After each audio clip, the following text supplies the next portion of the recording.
இது அம்மா மெதுவா சொன்னாலும் கேட்காத ஒரு குட்டி முயலின் கதை. ஒரு அழகான பசுமை காட்டில் பிபி என்ற ஒரு குட்டி முயல் இருந்தது. அது ரொம்ப சுறுசுறுப்பாக நாள் முழுக்க விளையாடிக் கொண்டே இருக்கும்.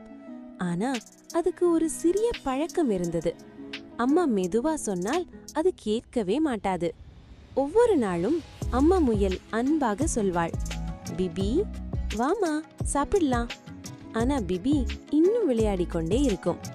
மீண்டும் அம்மா, பிபி வா, பிபி. அப்போதான் பிபி பயந்து ஓடி வந்துட்டே அம்மா என்று சொல்வது. ஒரு நாள் பிபி வீட்டின் வெளியே விளையாடிக் கொண்டிருந்தது. அப்போது அம்மா மெதுவாக சொன்னாள், பிபி அங்க போகாதேமா. ஆனா பிபி அதை கேட்கவே இல்லை. அது மெதுவாக அங்கு போகக்கூடாத இடத்துக்கே நடந்து கொண்டே இருந்தது.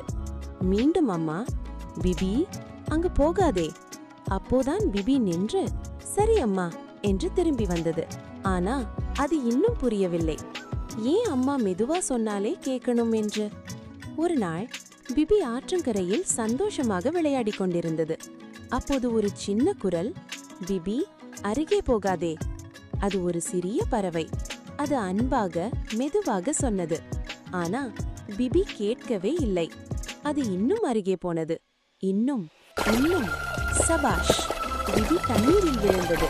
அம்மா என்று அது பயந்து கத்த ஆரம்பித்தது. அந்த சின்ன பறவை உடனே பறந்து வந்து பிபியை காப்பாற்றியது.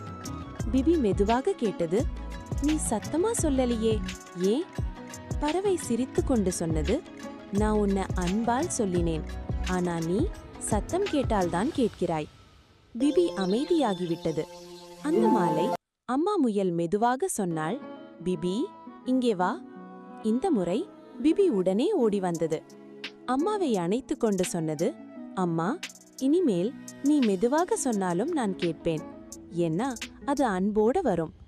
அந்த நாளிலிருந்து பிபி முதல் தடவையிலேயே கேட்கத் தொடங்கியது. காடு முழுவதும் அமைதியும் மகிழ்ச்சியும் நிறைந்தது.